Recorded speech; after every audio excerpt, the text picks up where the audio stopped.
Oke, secara penebusan. Saya akan meluangkan beberapa menit untuk memberitahu Anda tentang penulisnya. Saya diberi kesempatan istimewa untuk menjadi seorang pendeta yang dilatih langsung dari beliau. Ia sekarang telah pulang ke rumah Bapa, tapi saat ia memulai pelayanannya pada akhir tahun 1950-an, ia memulai sebagai pendeta muda dan memulai sebuah gereja. Ia berkhotbah tentang darah Yesus Kristus, dan saat itu ada seorang pelajar muda, mahasiswa fisika, duduk di belakang. Dengan tangannya terlipat, ia mendengar dengan teliti. Pada akhir badannya, muda ini menghampiri pendeta dan berkata, "Pendeta, Anda bicara tentang darah Yesus dan bagaimana oleh darah Yesus semua dosa kami diampuni dan kami bisa ke surga dan kami akan diberkati?" Pendeta menjawab, "Iya." Dan murid itu berkata, "Tunjukkan kepadaku darah itu dan saya akan percaya." Yesus bukan orang Korea. Ia bukan pada masa kami. Kami tidak punya sedikit pun jejaknya. Makam juga tidak ada. Jika Anda dapat memberi saya sampel DNA-nya atau setetes darahnya, maka saya akan percaya pada dasar apa Anda bilang darah ini dapat mengampuni dosa kami.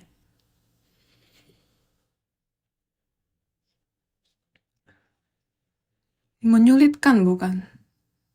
Sangat menantangkan.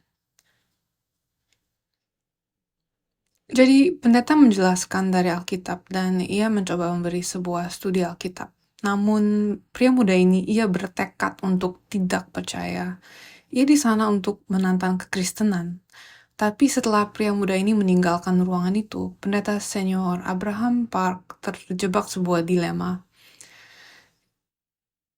Ia berdoa kepada Allah, "Tuhan, jika saya tidak bisa selamatkan jiwa pria ini, bagaimana saya dapat memanggil diri saya seorang pendeta? Saya tidak bisa bilang bahwa saya menyampaikan firman dengan benar." Jadi ia memutuskan untuk pergi naik ke puncak kedua tertinggi di Korea Selatan, dan di sana ia menemukan sebuah gua, dan ia berkata, "Bapa, saya akan baca Alkitab ini sampai engkau memberi saya pemahaman yang benar akan siapa Yesus sesungguhnya. Saya akan baca Alkitab ini dan saya akan berdoa." Dan di atas puncak itu tidak ada listrik. Salju turun selama setengah tahun karena itu sangat tinggi di atas gunungnya. Jadi pada akhirnya ia berdiam di sana selama 3 tahun, 6 bulan, dan 7 hari. Ia berkata, saat siang hari pas matahari di langit, ia membaca Alkitab. Saat malam hari pas matahari Tuhan, ia berdoa. Dan setelah ia turun dari gunung, ia memulai ulang pelayanannya dan gereja mulai bertumbuh karena berfokus pada firman. Dan setelah beberapa tahun sebelum ia pulang ke sorga, selama 7 tahun, ia menyusun kajiannya dalam bentuk buku, dan itulah buku-buku yang ia tulis. Dalam bahasa Korea ada 12 buku dalam serinya. 11 telah diterbit dan ia menyusun skripsi akhir untuk buku ke-12 sebelum ia pulang ke sorga. Dalam bahasa Inggris, kami hanya punya buku ke-5 dan ke-6 akan terbit tahun ini. Puji Tuhan ya. Jadi, pada akhirnya beliau itu membaca Alkitab 1.800 kali. Dan itulah mengapa seluruh pelayanannya adalah tentang membaca Alkitab. Jawabannya ada di sini. Kamu gak perlu katanya, saya tidak perlu ilham istimewa berjumpa Tuhan dalam mimpi. Saya cukup buka Alkitab dan ada di sana. Ilham dan wahyu semua ada di buku ini. Jadi orang inilah yang mengajarkan saya tentang sejarah penebusan, apa itu sejarah penebusan yang benar, dan di mana Yesus dalam Alkitab di setiap bab. Jadi, sejarah penebusan dimulai di Taman Eden, dan Tuhan telah menetapkan manusia perjanjian, tanah perjanjian, dan waktu perjanjian. Perjanjian ini berarti ia punya maksud, ia punya tujuan. Ada alasan mengapa ia menciptakan manusia. Ada alasan mengapa Tuhan menaruh manusia di dalam Taman Eden. Pada waktu itu, 6 hari penciptaan dan hari ketujuh hari Sabat di dunia waktu itu. Jadi manusia yang di sana ialah Adam, dan tempat itu ialah Taman Eden, dan waktu itu ialah Sabat. Sabat yang kekal, yang adalah berkat Allah yang kekal. Jadi kita bisa lihat bahwa aspek ruang, aspek hubungan, dan aspek waktu, semua diberkati kan. Saya berdoa Anda dan saya boleh menerima ketiga berkat ini. Berkat Tuhan di atas hubungan kami, berkat Tuhan di atas waktu kami, berkat Tuhan di atas ruang di mana kami tinggal, gereja kami, rumah kami, dan sekolah kami.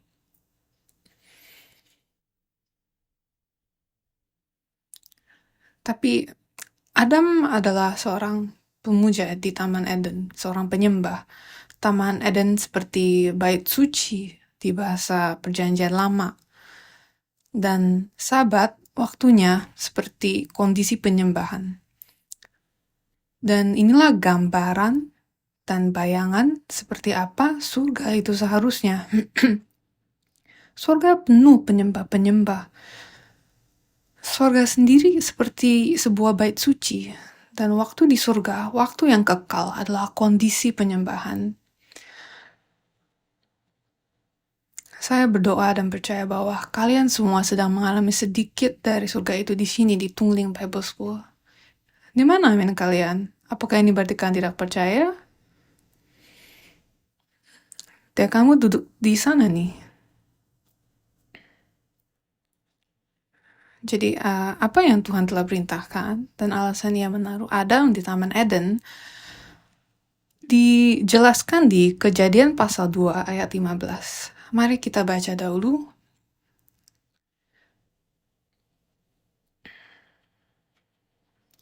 Kejadian pasal 2 ayat 15.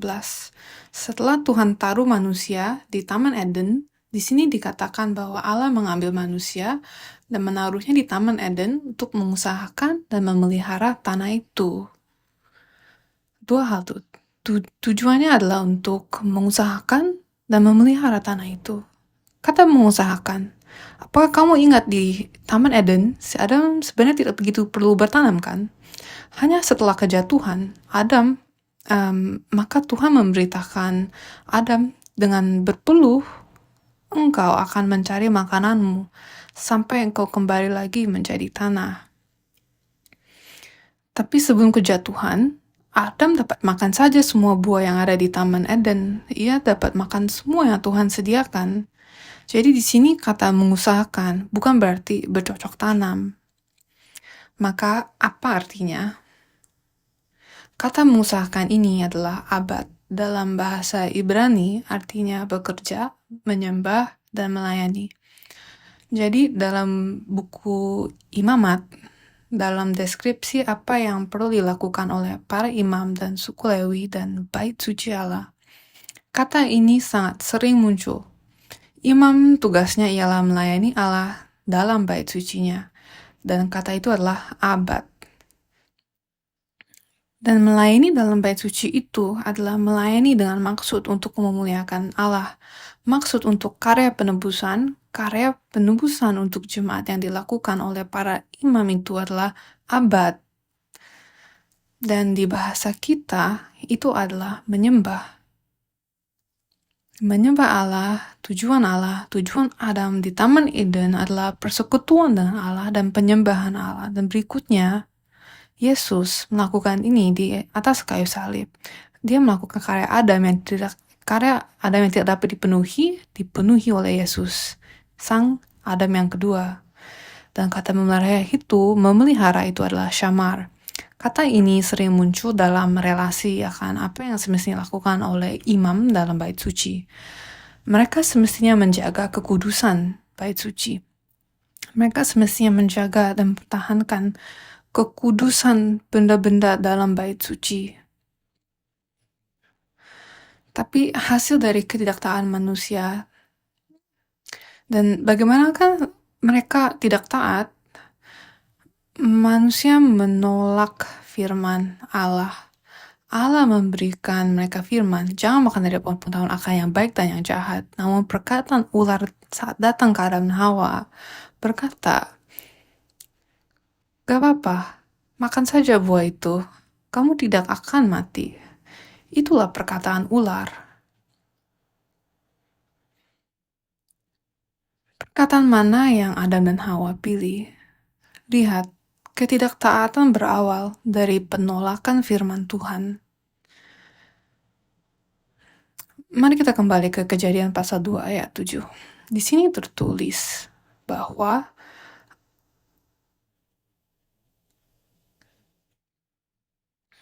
Allah menciptakan manusia dari debu tanah dan menghembuskan nafas kehidupan ke dalam hidungnya, dan manusia menjadi makhluk yang hidup. Ini adalah deskripsi siapa Adam sebelum dan setelah Allah menciptakannya. Allah menciptakannya bentuknya dari debu tanah. Debu tanah ini merujuk kepada kehidupan yang tanpa makna, dan kepada kehidupan yang tanpa arti, tanpa nilai, tanpa makna. Allah menghembuskan nafas kehidupan. Nafas siapa ini? Nafas Allah kan? Dan nafas itu dideskripsikan sebagai nafas kehidupan. Ada dua aspek di sini, nafas dan kehidupan. Nafas ini adalah ini dalam bahasa Ibrani adalah neshama, yang artinya roh atau angin. Jadi saat Tuhan menghembuskan kehidupan melalui hidung, di timur dekat purba dipercaya bahwa kehidupan maka terkandung dalam hidung. Jadi di mana kehidupan semestinya berada?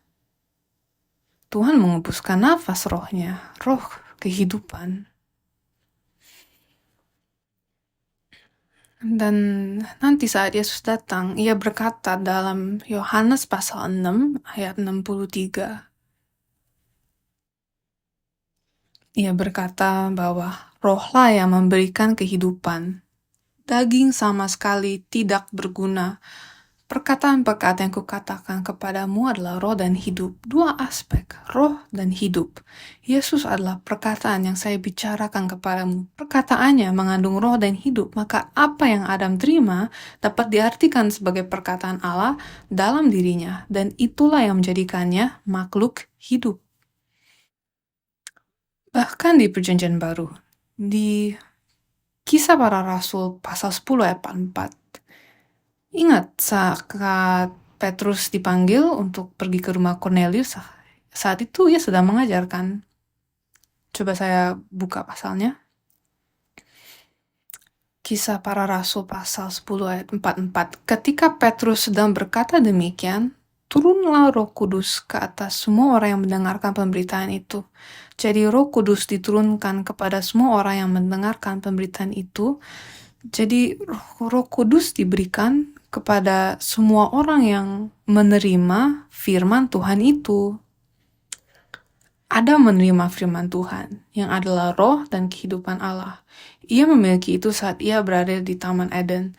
Tapi saat ia mengambil dan memakan buah dari pohon pengetahuan tentang yang baik dan yang jahat, saat ia melakukan itu, ia sedang menolak firman Tuhan. Itulah yang disebut dengan ketidaktaatan. Ia menolak firman Tuhan. Jadi nafas kehidupan yang berada di dalam dirinya pun ditolak. Perkataan Satan yang berkuasa di atas dirinya, dan itulah yang menyebabkan tangan dan mulutnya untuk bertingkah sedemikian. Ia memakan buah terlarang, dan apa yang Tuhan katakan? Tuhan bilang, karena engkau mendengarkan perkataan istrimu dan memakan dari buah pohon, maksudnya karena kamu menolak perkataanku dan melakukan apa yang aku larangkan, maka engkau akan kembali menjadi debu. Ingat, di sini Kejadian pasal 2 ayat 7 berkata, dari debu ia menciptakan manusia dan menghembuskan ke dalam hidungnya nafas kehidupan, dan manusia menjadi makhluk hidup. Tapi ia menolak nafas kehidupan, kan? Apakah ada yang di sini pandai matematika? Makhluk hidup dikurangi nafas kehidupan sama dengan debu tanah. Di ayat 19, coba kita lihat.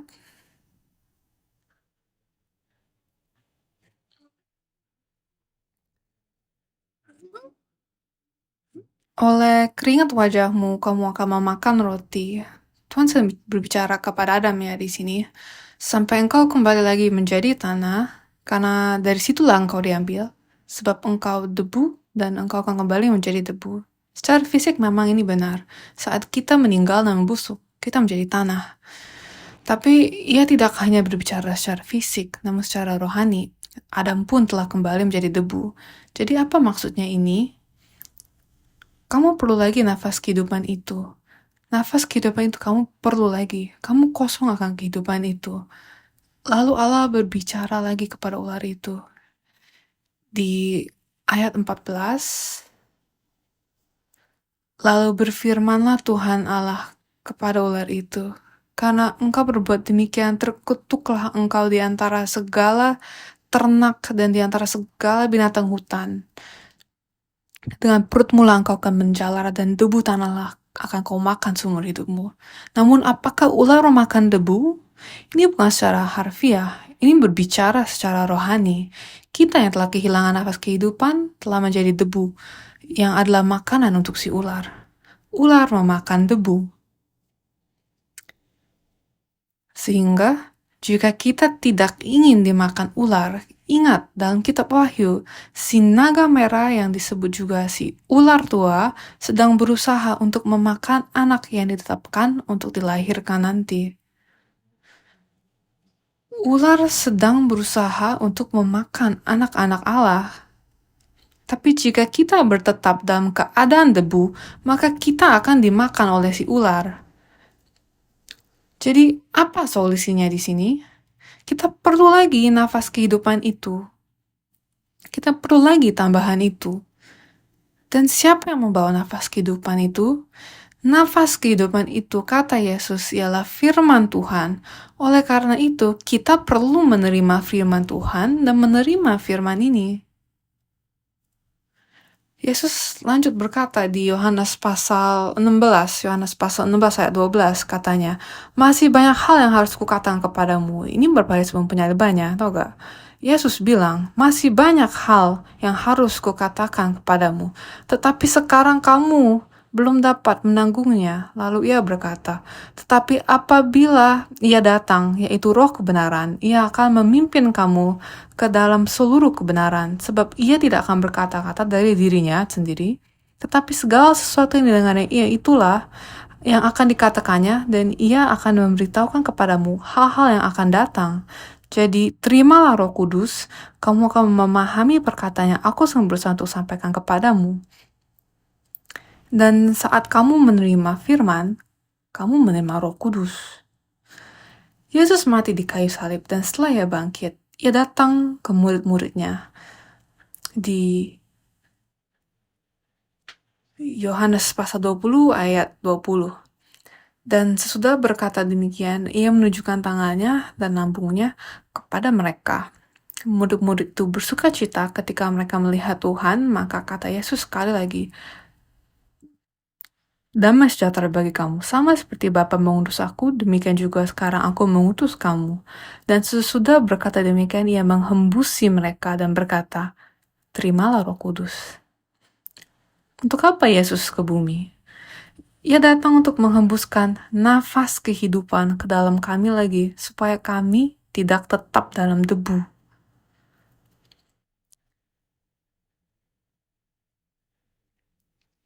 Hasil dari ketidaktaatan manusia, semua rencana ini hancur. Manusia hilang seperti si anak bungsu yang hilang. Ruang yang kudus telah tercemar. Waktu yang kekal yang Tuhan telah berikan kepada kita telah menjadi sementara. Dan alhasil, penyembahan pun hancur. Hidup kita tidak menjadi sebuah penyembahan karena kejatuhan.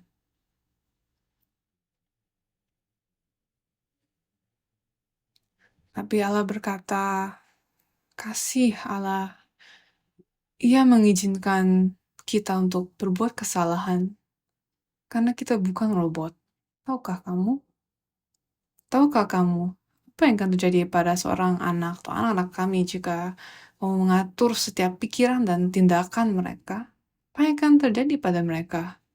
Kita telah belajar, terutama para orang tua, pasti kalian ada sedikit pemahaman tentang pendidikan anak, dan kalian yang bekerja di bidang pendidikan atau edukasi, kalian pasti tahu bahwa kalian tidak dapat mengkontrol setiap pikiran dan tindakan seorang anak dalam nama perlindungan.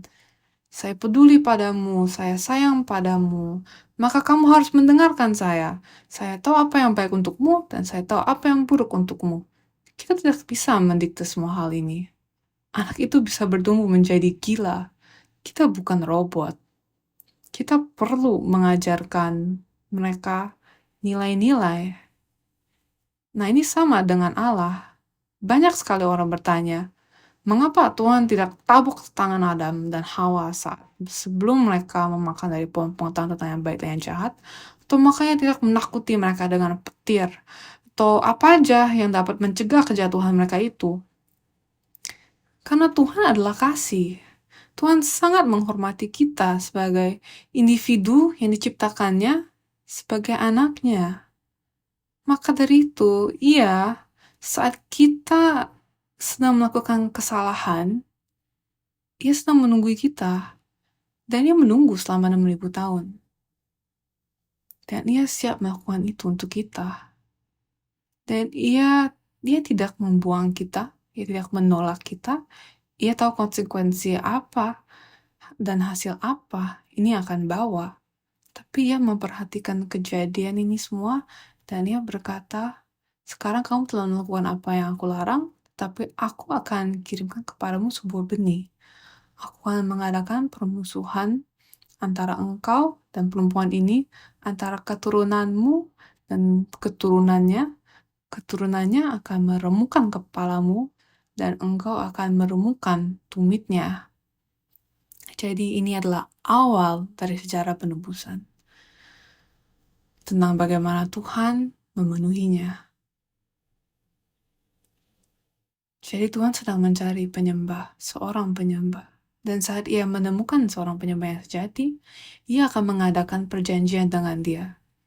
Dan saat ia mengadakan perjanjian, ia mengizinkan dia untuk membuat ruang, bait suci, sebuah tempat di mana Tuhan dapat bertemu dengannya, bersekutu dengannya, dan bangun kembali hubungan yang hilang di Taman Eden. Jadi si penyembah sejati ya ditemukan di Taman Eden, Adam, tapi ia jatuh. 10 generasi kemudian Tuhan menemukan Nuh, seseorang yang tidak bersalah di masanya. Bahkan saat semua orang lain berbuat jahat dan melakukan tindakan-tindakan yang penuh dosa, Nuh mencari kehendak Allah. 10 generasi kemudian, Abraham, Ishak, dan Yakub Allah temukan. Melalui mereka, bangsa Israel terbentuk, dan nanti di masa raja-raja, Raja Daud merupakan seorang penyembah sejati. Dan dengan orang-orang ini, Tuhan mengadakan perjanjian. Perjanjian perbuatan dengan Adam, perjanjian Nuh, perjanjian Abraham, perjanjian Sinai yang disebut juga sebagai perjanjian Musa, dan perjanjian Daud. Tuhan mengadakan perjanjian, kan? Perjanjian adalah jaminan Tuhan. Aku akan kirimkan Mesias, aku akan pulihkan kamu, aku akan tebus kamu. Dan untuk ini dapat berlangsung, Tuhan bilang, bangunlah ini. Sehingga Tuhan sedang kasih tahu setiap kami untuk bangunlah gereja. Bukan cuman bangunannya secara fisik, tapi bangunlah gereja secara rohani. Bangunlah sebuah komunitas iman, bangunlah dirimu sendiri. Jadi untuk kasus Adam, Tuhan membentuk Taman Eden. Untuk Nuh, Tuhan berkata, bangunlah bahtera.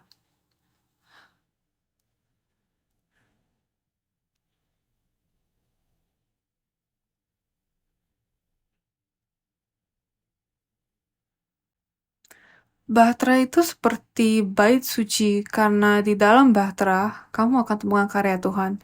Melalui bahtera Nuh, Tuhan menyelamatkan setiap orang yang memasukinya. Bahtera itu seperti gereja. Yesus berkata, kedatangan anak manusia saat kembalinya Tuhan Yesus, saat itu akan seperti hari-hari Nuh. Lantas, mereka yang ingin diselamatkan perlu membangun bahtera dan memasukinya, sehingga bahtera menjadi pusat. Mereka yang masuk ke dalam menjadi selamat. Jadi ia melakukan pekerjaan penyelamatan melalui bahtera. Mereka yang tidak masuk ke dalam bahtera terhakimi. Jadi ia melakukan pekerjaan penghakiman melalui bahtera. Inilah yang Abraham, Ishak, dan Yakub bersama Tuhan dirikan. Keluarga, bangsa, gereja, atau bait suci ini.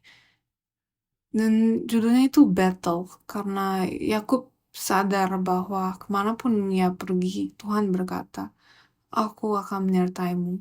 Dan dimanapun Tuhan berada, itulah rumah Tuhan. Bethel sendiri artinya rumah Tuhan.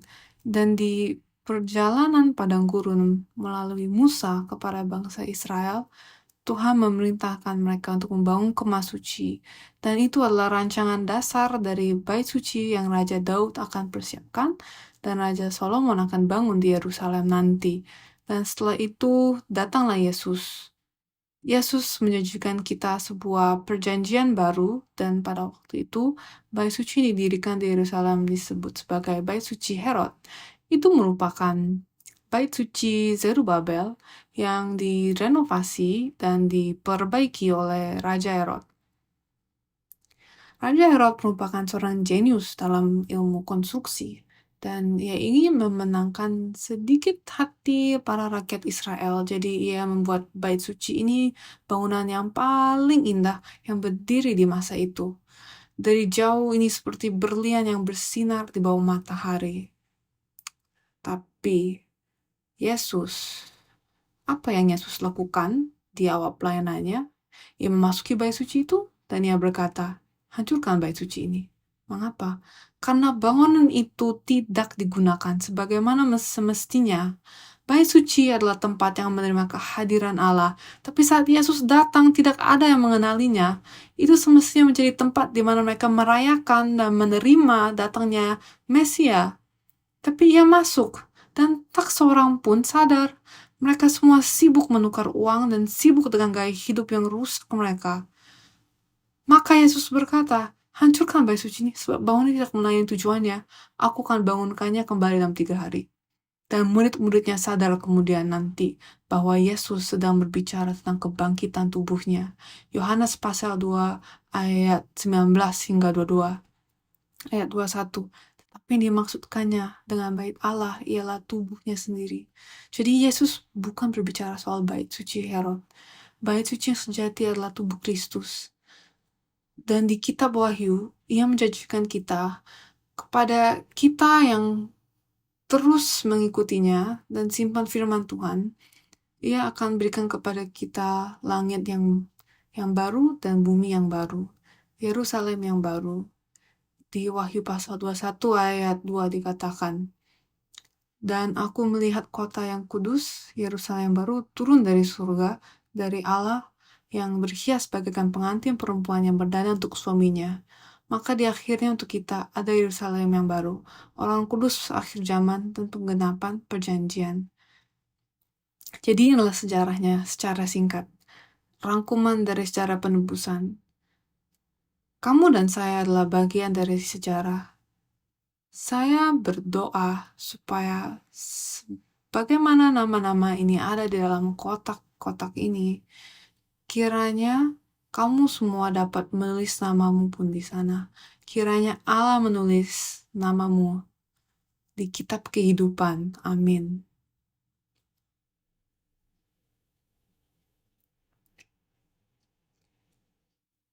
Jadi, apa yang menghubungkan apa yang kita telah kaji? Apa yang menghubungkan Adam, Nuh, Abraham, bangsa Israel, Musa, Daud, Yesus, dan kita yang di sini? Yang menghubungkan ini semua adalah silsilah. Janganlah takut akan silsilah. Karena kamu tahu, kan kalau kamu ada banyak foto-foto yang ingin kamu kirim dari HP-mu ke HP temanmu, apa yang kamu lakukan? Kamu zip mereka menjadi satu kan. File yang terkompres dijuluki zip files kan. Silsilah itu bagaikan zip files ini, sebuah cara yang mengkompres untuk memahami seluruh sejarah. Jadi kita bisa sedikit banyak pelajari seluruh sejarah penulisan melalui silsilah dalam 3 hari ini. Jadi silsilah, kita perlu bersyukur akan silsilah karena mereka menunjukkan apa yang Tuhan sedang kerjakan dalam waktu yang singkat. Jadi pentingnya silsilah itu menelusuri benih yang Tuhan janjikan. Tuhan berkata, aku akan memberimu keturunan. Jadi bagaimanakah benih atau keturunan ini akan datang? Itulah yang silsilah beritahukan kita. Mereka menunjukkan bagaimana generasi terhubungi bersama oleh perjanjian Allah dan bukan dari garis keturunan manusia. Dan kamu akan sadar bahwa silsilah di Kejadian pasal 5 ini adalah silsilah dari Adam hingga Nuh. Kejadian pasal 5 adalah yang akan kita pelajari hari ini. Kejadian pasal 11 adalah yang akan kita pelajari besok, dan ini tentang Nuh sampai Abraham.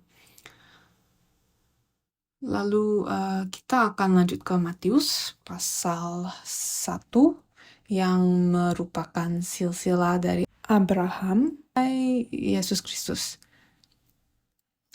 Kita lihat di Roma dan di kitab Roma dan kitab Galatia, silsilah dari Yesus sampai kamu. Apakah kamu dapat melihat bahwa ini sama sekali bukanlah silsilah biologis? Ini adalah silsilah mengenai perjanjian Allah dan rangkumannya. Kita dapat lihat di Lukas pasal 3. Silsilah ini terbalik. Ini dijuluki sebagai silsilah yang naik karena urutannya bernaik. Dimulai dari Yesus dan naik terus sampai di akhir. Ini mulai dari Yesus ke Adam. Tapi tidak berhenti di Adam.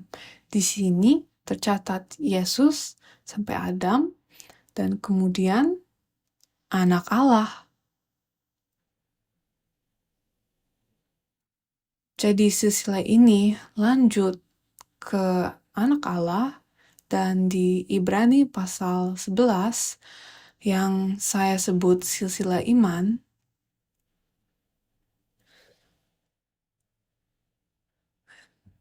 ini dimulai dari Abel dan silsilahnya turun terus sampai kita. Ibrani pasal 11. Jadi kita adalah bagian dari silsilah ini.